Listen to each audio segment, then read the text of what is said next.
from third is Suarez. Goodell comes running in. He's under it, makes the catch. Here's the throw to the plate. It's in the air. He is out! Cameron Rick hangs on! Oh, man, what a play!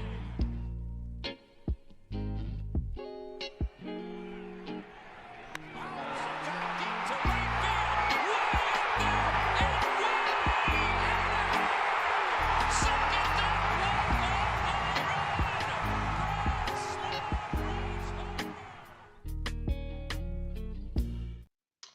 And welcome back to the first Stupid Money podcast of 2024. We have a lot to talk about, but really nothing to talk about at the same time. It's a really interesting time for all of baseball. Honestly, everyone, and this isn't just true for the Phillies, it's pretty much everyone outside of the Dodgers. Like, what you're having a very boring offseason. The Dodgers are signing everyone and no one else is signing or doing a thing really. There's a couple of weird trades that went on, like Mitch Haniger going back to Seattle, Chris Sale going to the Braves. We're going to get into the Braves a little more later on, but yeah, just some like weird veteran trades outside of the Dodgers. Getting Yamamoto on a what was it, 12 years, 325 was it? Yeah. I think that was the final number. Yeah, ridiculous contract for someone who has never stepped foot on a major league field before, but everyone is obsessed with the upside. It's pretty much like signing, considering his age at 25, it's like signing a top prospect that doesn't need to go through the minors. So I understand the appeal there. The Phillies reportedly were very involved. There's some rumors out there that they may have had the highest money offer, which I know surprised some people because it would give them their third $300 million contract on the books, and all of them would be pretty much, I think, three of them they'd be together for at least 7 years. They'd have all three of them on the books. So yeah, I think so. Very significant money to three players, along with just signing Aaron Nola to a pretty big deal. So interesting. I don't know what you think. Obviously, Yamamoto goes to the Dodgers to team up with Ohtani and Betts and Glass now and Freeman. We'll get into them too and discuss the Braves and the Dodgers and how the Phillies line up against them. But do you think the Phillies are going to be aggressive the rest of this offseason, considering they were about to throw 330, the same amount of money they gave Bryce Harper to Yamamoto, or was this more of a once in a lifetime type opportunity and they're like, we have to go for this, or it's just a sign that they want to be aggressive? I think it's a little bit of both when you kind of look at this scale of free agency and just the way that things are shaping up. Obviously we kind of saw what happened in the playoffs, and we talked about it earlier in the offseason. When you get to the series that are like you're guaranteed to play like 4 games or like the NLCS or World Series, you can't really set yourself up for bullpen games because that just kind of throws a wrench in the whole series. So I think it was a sign that they'd be aggressive in pursuing the right starter or potentially upgrading over Taijuan Walker. They got Nola back.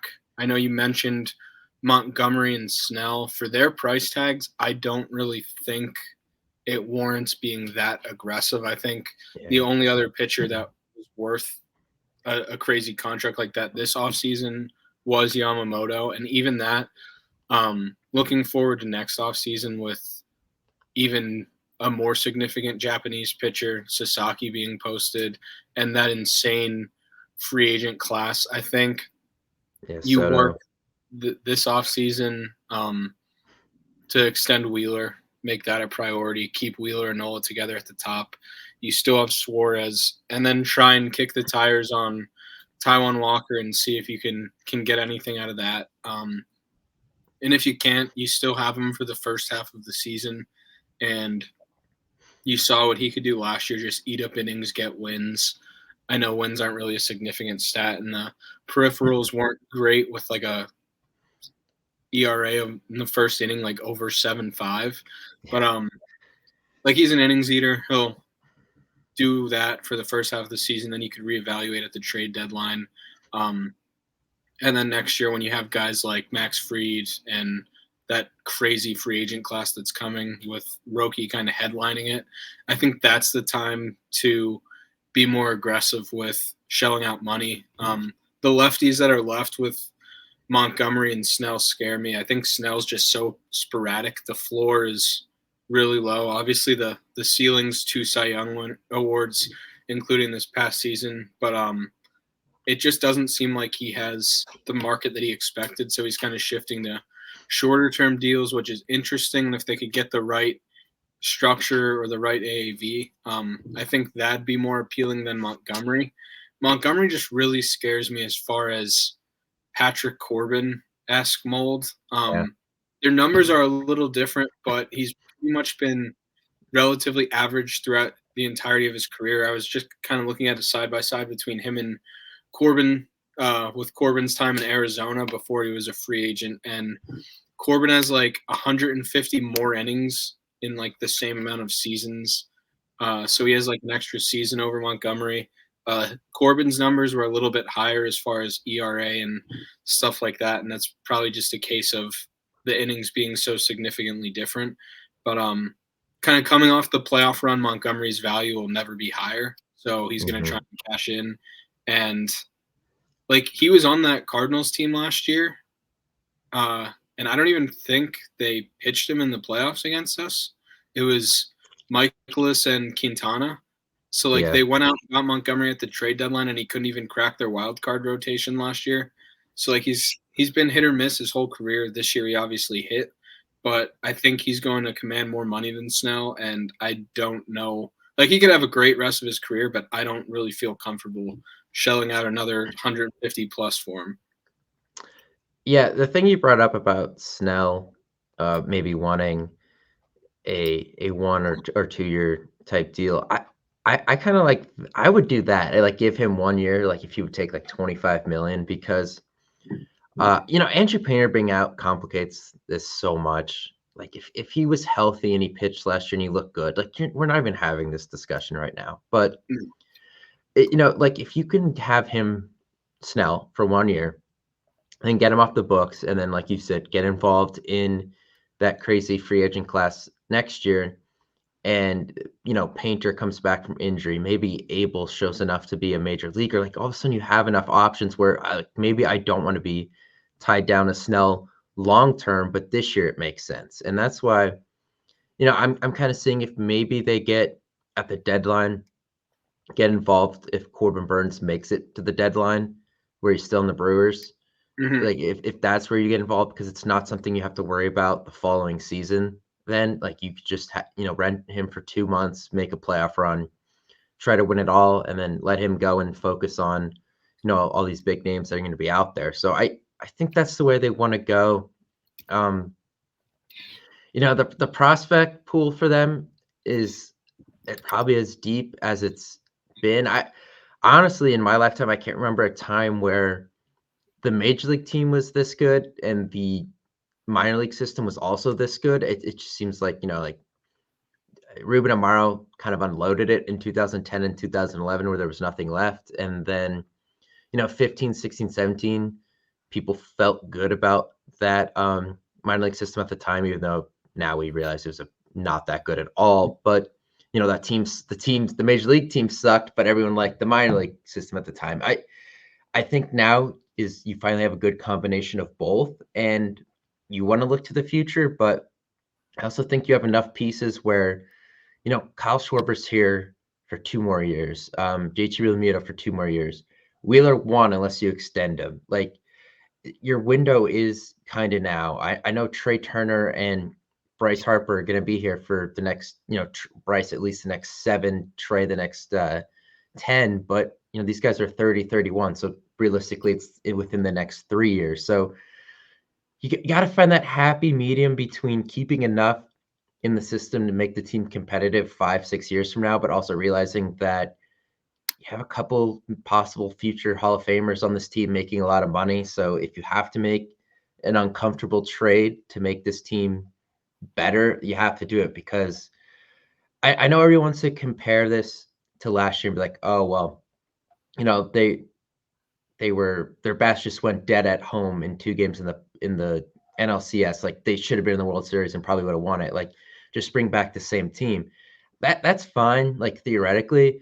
But then when the Dodgers go and get Ohtani, Glasnow, Yamamoto, Teoscar Hernandez, it doesn't work that way because you're not comparing yourself to teams from 2023. You have to compare yourself to these teams in 2024. And the Braves got Sale, and I know, like, to me with the Braves, like, I don't know if I could expect Ronald Acuna to go 40-70 again, or Olsen to hit 50 home runs, or Ozuna to hit 40, or Albies to hit 30. Like, it seems like everyone on the team had a career year offensively, but they're still going to be up there. So, like, I just think compared to 2023, yeah, maybe this team is good enough, but I think if you want to compare yourself to the Dodgers and the Braves for this upcoming season, you probably have to figure something else out to make your either rotation a little deeper or find another righty bat you can trust. Yeah, I agree. Looking at the prospects, I think right now, for me at least, kind of looking at the system and where it is, the depth is impressive as far as Mm-hmm. where they were 5 years ago to where they are now. But I think for me, the only two like untouchables are probably Painter right now, just because you have a feeling of what the upside is, and there's no sense in trading him now while his value's at its lowest with the Right. injury and everything. And I'm not trading Aiden Miller for anyone. I think that kid is an absolute stud. Jim Callis wrote an article this week that he was the best the best high school bat in the draft, and people were scared because of the injury. But he's fully healed up right now, and um, he looks really good. Abel is interesting to me. I know a few He'd be my months number ago. one. Yeah. Like if you're gonna trade someone, I think it's him. Right, and I think his value's high. I know some people kind of look at the counting stats and don't love the ERA from last year, but he's 22. He had one start in AAA, and he went 4 2/3 with 2 runs last year. The strikeouts per 9 are really high. They've been over 10 every single season. The home run numbers are fine. The walk numbers are pretty good. They're a little higher than you'd like to see, but again, he's 22, and the biggest kind of remark with him is he's been fighting his command a little bit. So I think they made some mechanical adjustments last year, and he got better as he got healthier and the year went on. I think he was a COVID draft pick. Maybe He not. was. Maybe he was the year after. But regardless, I think his first season might have been cut short just because of the whole minor league scenario with how they were kind of adjusting to getting back into the swing of things. So I think I like Abel. I think he'll probably be up at some point this year. But at the same time, if he has a really good spring and a good first 2 months of the season, I think that, and maybe someone like a Crawford or a McGarry or Dela Cruz, where you have those positions kind of blocked off with other guys. If Marsh or Rojas are in your plans for the long term, Crawford's kind of expendable with high value coming off the Florida Coast League MVP. That's something you could package into a Corbin Burns type deal and get that third ace for the second half of the season in the playoffs. So I don't know how aggressive they'll be right now, but that's definitely something to look at the deadline. And kind of going off your point with comparing teams to the 2024 version and not the 2023 version, like the Braves, you think will take a step back from the best offense of all time, but at the same time, they missed Max Fried for the entire first half of the season. The guy couldn't stay healthy, so they're getting their ace back to go in front of Strider. You expect Bryce Elder to take some steps back, but Morton's fully healthy now going into the season. He's old, so you don't know what's going to happen. And then Chris Sale can't stay healthy either, but when you're adding Chris Sale as a 3 or a 4, the upside there is insane. So while you expect them to take a step back offensively, they definitely added on the pitching side of things with Aaron Bummer in the bullpen too. So I don't know. Obviously, our roster stacks up just as well as them with star power and pitching and everything. I think we have a top 5, lineup when everything's going right. Rotations top 3, I'd say. Bullpen's up there too with 1 or 2 more additions probably on the way. But I mean, the Braves are the Braves. It's going to be a battle for the division, and You can't just be like, oh, well, we beat them in the playoffs the last 2 years, so let's just run it back with this core. You have to make additions. Even at this point, if it's just along the margins, getting an Adam Duvall or a Whit Merrifield to put in the outfield so Schwarber's not playing every day. You have to make additions at the margins to compete with them. So yeah, I have 2 points. The first one is on the Braves. The Braves are just acquiring a ton of lefty pitching because Schwarber and Harper have ripped them apart in the playoffs the last couple of years, and the obviously kind of the top 2 of the top 3 bats on the Dodgers are lefties now in Freeman and Ohtani. So the Braves are just loading up on lefty pitching because they know the 2 hurdles they'll have to get over in the playoffs to make the World Series are lefty star power offenses. So you have to keep an eye on that. And the second one with, the Phillies minor league system, there's a lot of guys in this, but it's teenagers mostly. Like Painter's 20, Crawford and Miller are 19, Bergola's 18, I think. Caba's 18. That the catcher Eduardo, how do you pronounce his last name? Tate. I don't know. Tate, I think it is. He's 17. Like that Rincon, he's 19, I think. No, yeah, he's 19.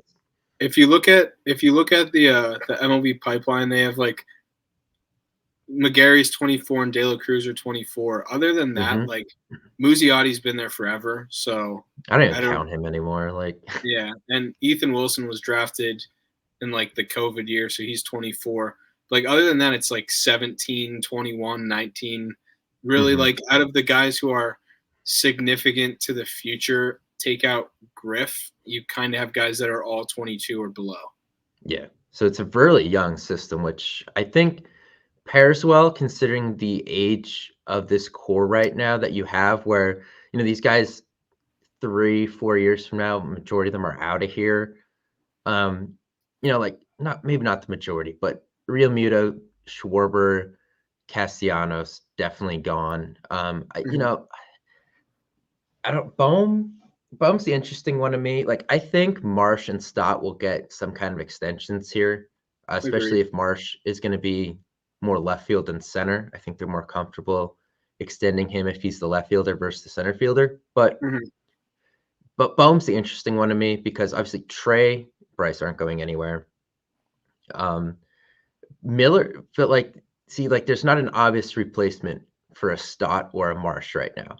There's a very obvious replacement if everything works out for Bohm. Yes. So I know we're a couple of years away from this, but he's the interesting one to me. I know he's 28 now. He does continue to get better every year. It's not insane jumps, but I mean, like the power numbers go up every year, both in doubles and home runs and RBIs go up. So I still think they're gonna hang on to him, but there's also the chance that if he hits well enough over the next couple of years, maybe he's the DH. So he's the one I am keeping my eye on. If they get weird and want to trade someone, I don't think they do it this offseason, but maybe next. If Miller is really improving and they think they could just get enough value back for Bohm, or they don't want to extend him and they have someone they could bring in for a year as a bridge, that would be interesting. So I am keeping an eye on Bohm going forward, because when you look at this farm system, it kind of points to him being the odd man out long term. Yeah, and the system's so interesting because like they've done well in the draft, and Brian Barber and Mattingly have done a great job with development, but they're starting to get like the influx or some foreign guys that are coming over from the international pool, and guys like Starlin Caba and Bergola and Tate and Brian Rincon. Like I think the Inquirer put out the article today about Rincon and Tate maybe, and how teams were asking about them. Yeah. And soon that they'll be on all of the prospect lists. And if they were a second-round draft pick or a third-round draft pick and not the international pool, they'd be all over the prospect lists. So, like, right now, like, Rincon's 28th out of 30 according to MLB Pipeline. Like, the system's only going to improve moving forward. And, we were 3 or 4 years ago, we were seeing Muzziotti in our top 5 on MLB Pipeline. Now he's 8, and it's only getting lower before he finally graduates off that list. I remember like 2 years ago they drafted that Ethan Wilson in the second round. He was like our 7th ranked prospect. Yeah, he was. And Yeah. everyone was like, "Oh wow, the system's actually starting to improve." Like this guy's 7th. Now he's like 16th. So if that, yeah. the Dombrowski brass has done like a great job of improving that system and buffing it up. I think with the Bohm point, Harper having the discussion with Dombrowski and them kind of deciding on him being full-time first base moving forward. I know we all kind of expected it later on in the contract to extend the longevity of his career, and obviously the injury complicated things. He was great at first base last year. Obviously, he was still learning it, so there were some hiccups along the way. But I think overall his instincts and the glove work was really positive. So I have no problem with him playing first base moving forward this early. But it definitely kind of murks up the future for Bohm, because I think the end goal for him was the glove wasn't good at third base to move him to first base eventually once the power came in. The power never really came in, and now the glove's fine.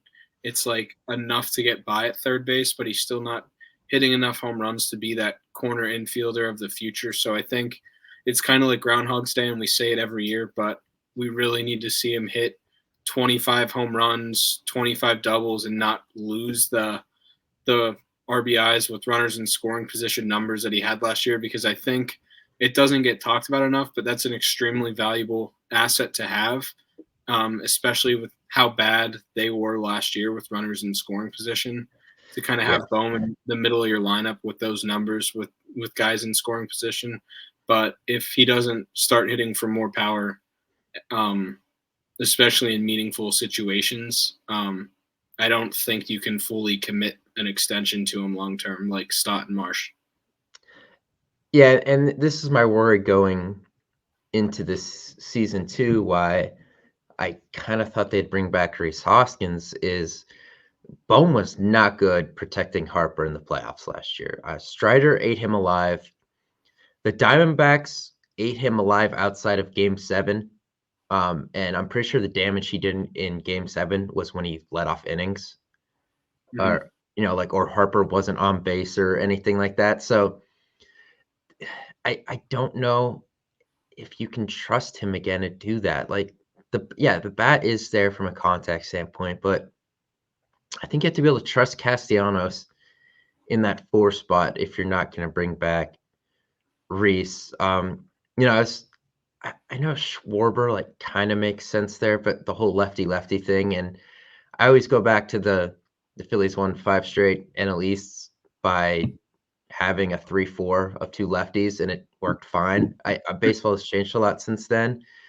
So, protecting Harper to me should have been behind, kind of solidifying the rotation. I felt like that was kind of number 2 for me going in the offseason, finding the right guy to put behind Harper, whether it was figuring out, internally which one of those righties should be there, or, going out and getting somebody. I still don't think we're any closer to an answer there. And that kind of concerns me a little more than the pitching thing. I do want another starter because we saw how freaking Game 4 went in the NLCS last year. But to me, the protecting Harper in the cleanup spot still needs to be addressed somehow. Because even if it's Rojas, it's not going to be, if Rojas plays every day in center field, it's not going to be him. No. I don't think it. I think they're too reluctant to put another lefty up there because it makes 3 out of your top 4 lefties, and that just causes all kinds of issues too. So I'm curious what they do, but I think internally it has to be Castellanos, and externally I'm not sure if there's the right guy out there, because if you got Adam Duvall, he's not going to play every day, so that doesn't do it either. I just feel like, to me, bringing back Hoskins makes a little more sense than it did, and maybe bring him back as the DH. If you hated his defense that bad, can you stomach Schwarber a little more and then just sub him out late?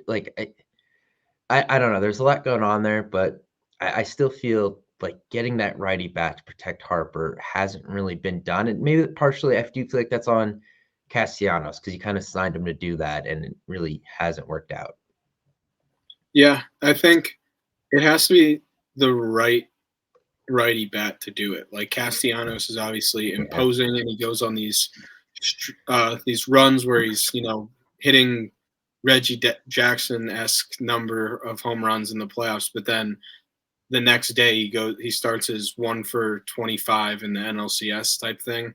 So like you kind of need the patient righty bat, which Hoskins definitely is, but then you run you fall back into the argument of, well, Harper came back from injury early last year and demanded to play first base because Schwarber's defense in left field was hurting the team that much, and you had to create flexibility to allow him to DH pretty much every day, so you can get plus defense in the outfield. So it's basically just like a never-ending loop of asking the questions: what do you value more, protection or defense? I think I'm kind of with you. Hoskins makes a little bit more sense. Like, sure, Schwarber is very bad defensively, and he butchered a lot of balls last year, but they did make the World Series 2 years ago with him playing left field pretty much every day.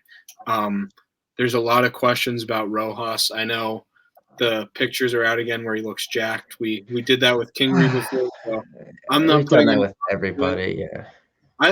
I like Rojas a lot, and I think there's signs of. I think he was a lot better at the plate than we all expected in the regular season. Obviously, the playoffs, he was a no-show. But the thing with Rojas is you can get by with him in center field if he's even doing a slightly below average OPS plus, just because the defensive metrics are so good, and he's such a valuable asset to play center field and basically catch everything. But I don't think he gives you much value as that righty bench bat, because then you're losing 75% of his value, which is 9 innings of elite center field defense. And you're not going to put Marsh to the bench and let him be the late inning replacement. So I don't know what you do, because it seems like no matter which route you go, if you keep Schwarber at the DH and focus on the outfield platoon, then you're not protecting Harper. But then if you get Hoskins back to protect Harper, then your defense suffers tremendously, and you kind of lose the Rojas value. And you don't really get to trade Rojas then either, because his most recent film tape or his most recent reference point for major league teams against major league arms is like his 2 for 40 playoffs. Yeah, Rojas frustrates the hell out of me, because I don't think they win the Atlanta series without him. No shot. But I also think there's a pretty good chance they win the Arizona series without him, which, like that's where I'm at with him. Like, it's so difficult. And the truth is, there's not enough spots on this field right now for kind of the things they need to solve, which is protect Harper and have good defense. Like, it's not there. And, like Jason Worth would be perfect on this team, honestly. Like, a righty bat who could hit 30 home runs a year and play, at least average to above average defense. Like, wish they had that. They don't, unfortunately. So they're in a little bit of a tight spot here. Obviously, having the DH, if they didn't have the DH, like 2021, this team would have been screwed. Yeah. But that's helped them the past couple of years, and I think it will continue to. And it gives them some flexibility with what they want to do.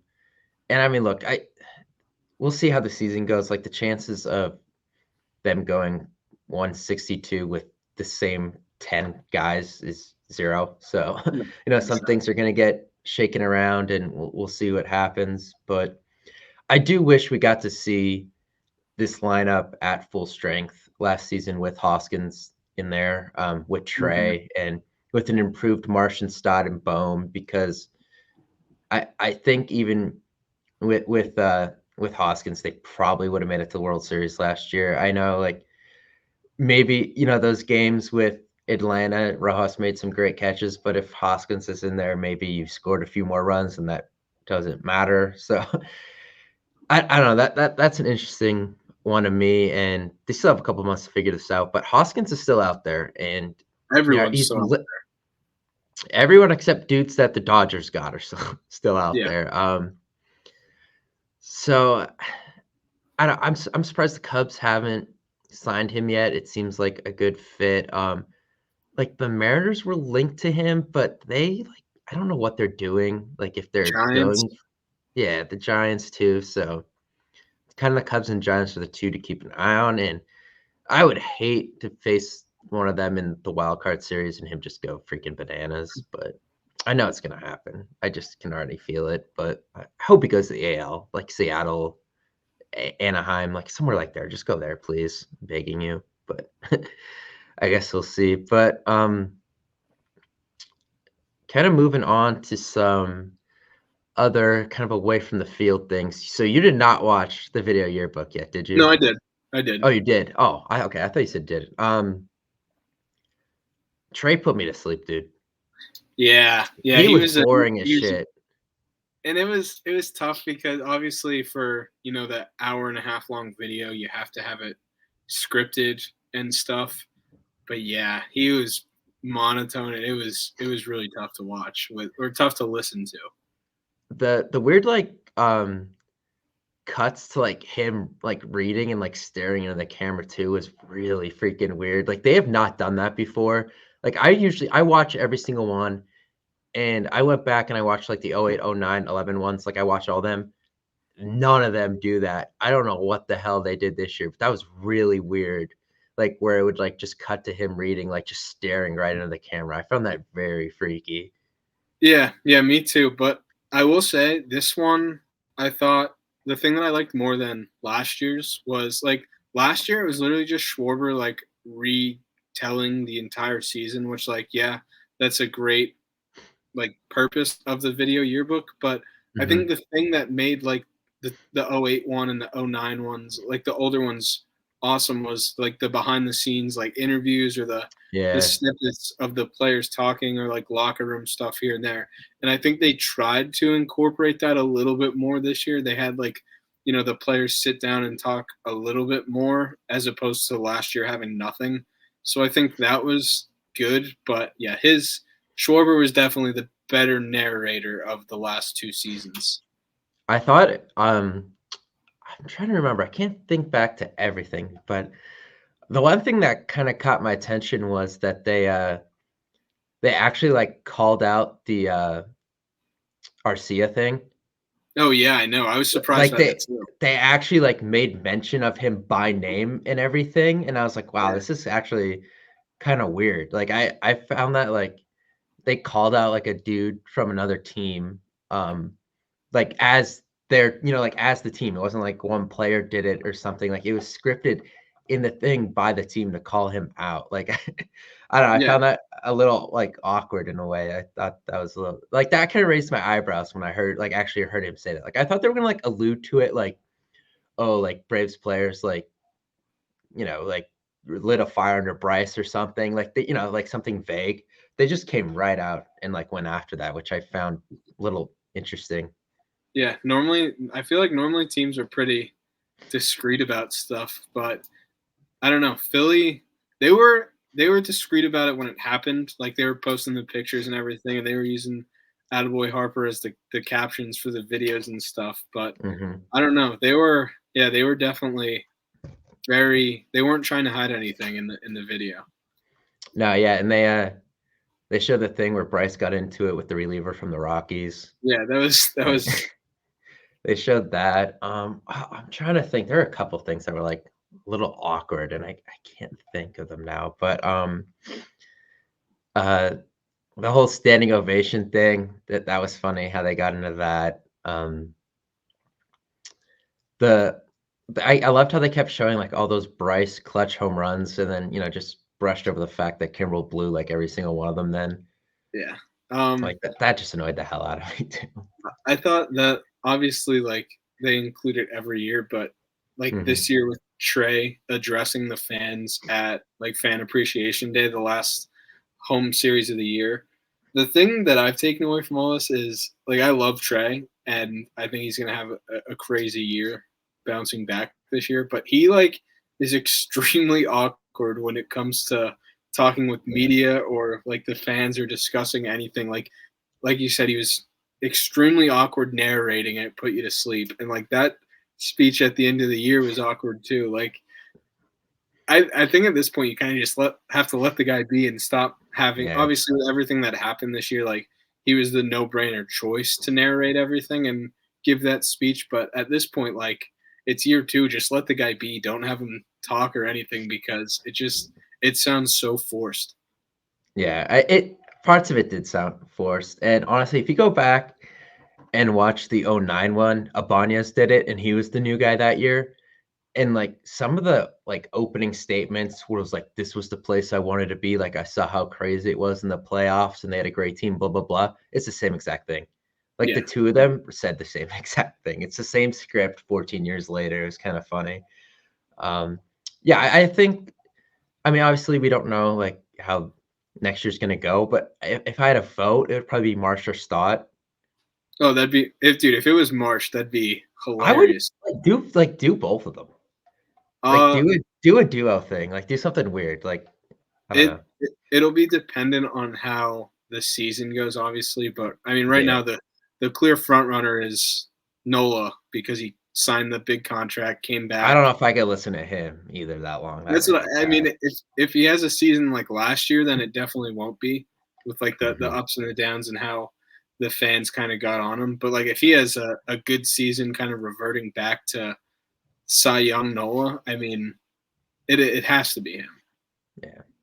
I don't know. We'll see. Man, dude, can I tell you? I think the Yankees are being so overhyped. Like Soto is really good, but I was scrolling through TikTok the other day, and some guy, like on I don't know, like everyone has a show like we do this. This guy pretty much said like, I think this lineup ranks like all time, and I was like, what? Like, okay, Soto and Judge might be like the best 1-2 punch in the game. Like it's up there. I mean, Betts, Freeman, and Otani is nuts.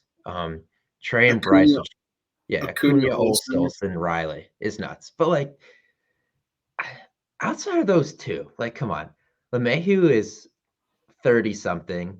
Stanton hits 180 and can't play more than 50 games a year. Glaber had a really good year last year. Yeah, I mean, Verdugo is not like I don't think he's better than Marsh. Their catchers like Luis, or Trevino. Jose Trevino. They're not that good. No, I don't know where. And Rizzo is shot. Yeah, no, I don't know where that hype was coming from, but it made me laugh. Because they were trying to debate.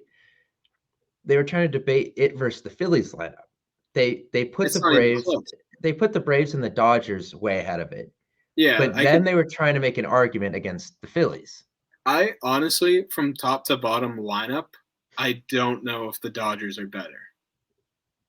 I'm taking the Dodgers. I'll take the Dodgers top 3 with Betts, Freeman, Otani. Like after that, Max Muncy was awful last year. Yeah, Will Smith. Will Smith's very good too. But like now they have Teoscar. Lux is back from injury. I don't know. They're not bad. I mean, but like to me, I don't think the Yankees are top 5 in baseball. Like I think I would take the Orioles over them, I think. I'd take the Astros, Altuve, Bregman, Alvarez, Tucker. Yeah. I think I think that Orioles lineup is going to be even better this year. Like Gunners, they're legit. Yeah, they're legit. And Holiday's going to come up at some point. They have so many freaking guys, dude. They need to trade someone. I think they're going to get Cease probably. Good for them. I think they should too. They need a guy with some control. Because I saw an article yesterday that the Mets were linked to Cease. And the Orioles should definitely do it then. Yeah. Yeah. The Mets have inquired about Cease and Jesus Luzardo. I hate Luzardo already. Put him on. I don't understand what the Mets are doing either. It's like a very like marginal signing type thing, like Bader, Manaea. It's like moves, but it's not like moving moves. You know what I Yeah, I mean? mean Like it's like lateral moves. it's like 2016 Phillies moves is like Yeah. what it reminds me of. Like it. Carlos Santana, Justin Bohr. Yeah, shit like that. Helixson, like that's what it feels like to me. Like I don't know what they're doing, and I might be interested to see what they do with Pete Alonso, because if they stink at the deadline, I think they have to trade him. Oh yeah, definitely. But I think he could pull a Chapman, get traded for a nice boatload of stuff, and then come back. I can see it. I can't really. I was like trying to think about it last year, as like the season was winding down. I genuinely can't picture him in another uniform, and I think that's partially because I just despise him so much. But I actually can't picture him wearing any other uniform other than the Mets. Yeah, neither can I. He does look weird in anything else. I don't know. I think obviously it's hard to tell right now, but if he was to get traded, I'd probably say it's like like an NL Central team. I was thinking Milwaukee. Yeah, Cubs, Milwaukee, one of those two. I feel like AL contenders. I mean, if Abreu's really bad, maybe the Astros. Yeah. Like that, that's one. Yankees. Yeah, I don't know if they would do that, like the They Mets. definitely wouldn't. But I mean, that Yeah, Rizzo, like you said, Rizzo shot. yeah. I'm trying to think. They would not trade him to the Dodgers. That would be bad that would be really bad. I don't know, like who plays first base for like the Twins? Like someone has to win the AL Central. Yeah, that was actually one of the rumors at like the deadline last year. Oh yeah, it was. Yeah, that's right. I'm interested to see how that division goes, because it's like It's going to be the same. none of those teams are good, but none of them are like None of them. the Royals are going to be kind of decent. Like the only people who've like made any changes or moves are the Royals, mm-hmm. and that's like a even worse rebuild than ours was. Granted, we have the luxury of being a big market and signing Harper, or else ours would probably still be going on. But like, there were two teams during this offseason that didn't have a single top 100 prospects, and it was the Astros, who just traded everybody to like the Mets. Yeah, to get Verlander, yeah. And the Royals. Like, how have you been? Obviously, Bobby Witt graduated, and MJ Melendez was in the top 100, and he graduated. But like, they had like a top 10 pick for like 6 straight years, and all they did was draft Bobby Witt and pitchers, and not one pitcher hit. Yeah, it's pretty bad. No, I went to see them. Obviously, that was the standing ovation weekend. Yeah, I was there too. Their pitching was bad. It's horrible. It was really bad. They could hit, but their pitching was terrible. Their best pitcher was like Jordan Lyles. Yeah, and he was like what, 1 in 15 or something. That one dude they had, that Cole Reagans, is a beast. But like Brady Singer was good for like half a season, then he flamed out. Greinke's still there, but ancient. Yeah. So, last couple things. First thing, what do you think about Draft Neck Mark putting Stott at 19 for second baseman? I don't know why you watch him. The dude's such because it gives me like a good like rage. I don't know. I kind of need I need someone to go against me. You know what I mean? Like I just can't have everyone agreeing with me the whole time. No one in the group chat agrees with you because you're just the most. That's fine. No, Draft Neck Mark every year when he puts out the rankings, they're probably like the worst. Aside from like MLB nerds who had like Cal Raleigh as the 5th best catcher in the league. Aside from him, Draft Neck Mark probably has like the worst rankings ever. Last year he had like Jeff McNeil as the best second baseman, just because he's a Mets fan. Yeah. I think I was more pissed that he said Stott had the worst walk-up song ever, while he loves the freaking Diaz trumpet thing. So yeah. Well, Mets fans are delusional. Yeah. So I was trying to put a parlay together actually the other day of the 6 division winners. And honestly, like this one I did, it was like 10 to pay out like 4K. I had the Phillies, the Cubs, the Dodgers, the Orioles, the Rangers. Who the hell did I have in the Central? I think I had the Twins again, but I don't know what you think about way too early kind of division winners. I'll To me, go. eventually somebody's got to knock off the Braves. Is how I feel. I'll go Twins. I'll start the AL. Twins, Orioles, and Rangers. I think the Rangers actually win it this year.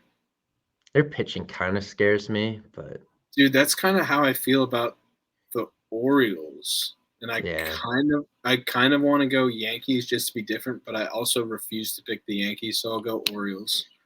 And then NL West Dodgers. That's a lock. NL Central, I will go. The Brewers are going to blow it up. I'm going to go. I want to go Cardinals because there's no way they can be as bad as they were last year. And the Cubs lost. As of now, they lost Stroman and Bellinger. Yeah, I'll go Cardinals. Okay. And I'd love to pick the Phillies, but I mean, I don't know. If the Braves are healthy, I don't see how they will win like less than 105 games. Yeah, that's. I think this year, like, I'm bullish on the Phillies, and they're going to win probably like 95 games. But like the Braves are going to win 100 plus. Yeah. The Phillies would have to win the division for this to happen, but I would love for there to be a way that the Dodgers and the Braves have to face off in the DS. Yeah, that'd be great. It would just help the Phillies out so much, but the Phillies have to win the division for that to happen. So I guess we'll see. And they'd have to win it more than the Central, better record than the Central team too. But I think that'd be a safe bet. Yeah. Like I'm picking the Cardinals, but I think the Cardinals win like 87 games. I just think that division's awful. I'm trying to think, like, what team do I want to take out to make this argument? All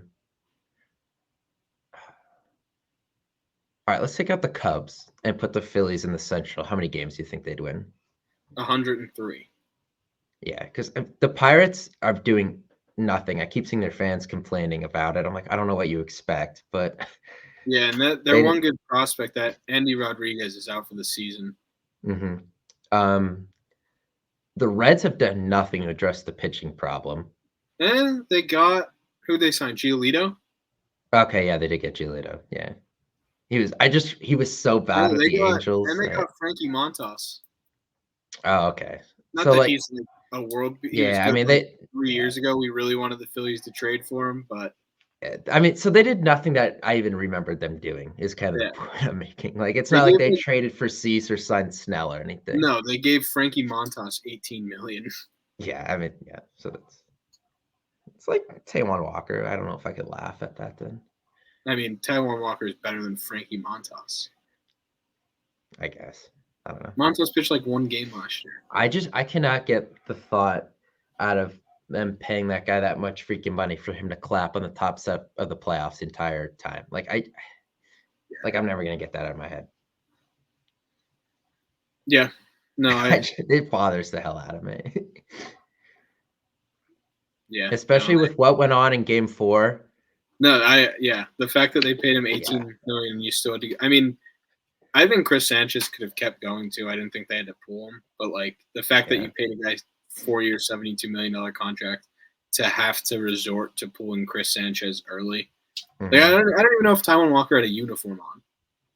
No, he just wears the hoodie with the pants. Yeah. Like my dad and I used to always watch like the Miami Heat games in like LeBron's prime, and like Juwan Howard would be sitting on like the end of the bench, and we'd sit there and like Juwan Howard never had a jersey on. He just had the warm up on over it. Like he knew he was not touching the court. That's kind of how Taijuan Walker was. Yeah. I don't know. We'll see how that goes. If the Phillies do something, we'll be back. I really don't know at this point. Eventually something has to happen. Not just with the Phillies, but all of baseball. Like this this is really feeling like the Machado Harper offseason without the star names. So everyone last year for, like Cody Bellinger and Matt Chapman to do something. Yeah, I mean, the fact that those guys aren't even signed yet is insane. Last year was so fun with the winter meetings were nuts. There was like the whole Correa saga. It was just a really fun off season, and this one just sucks. Like it's dragged out.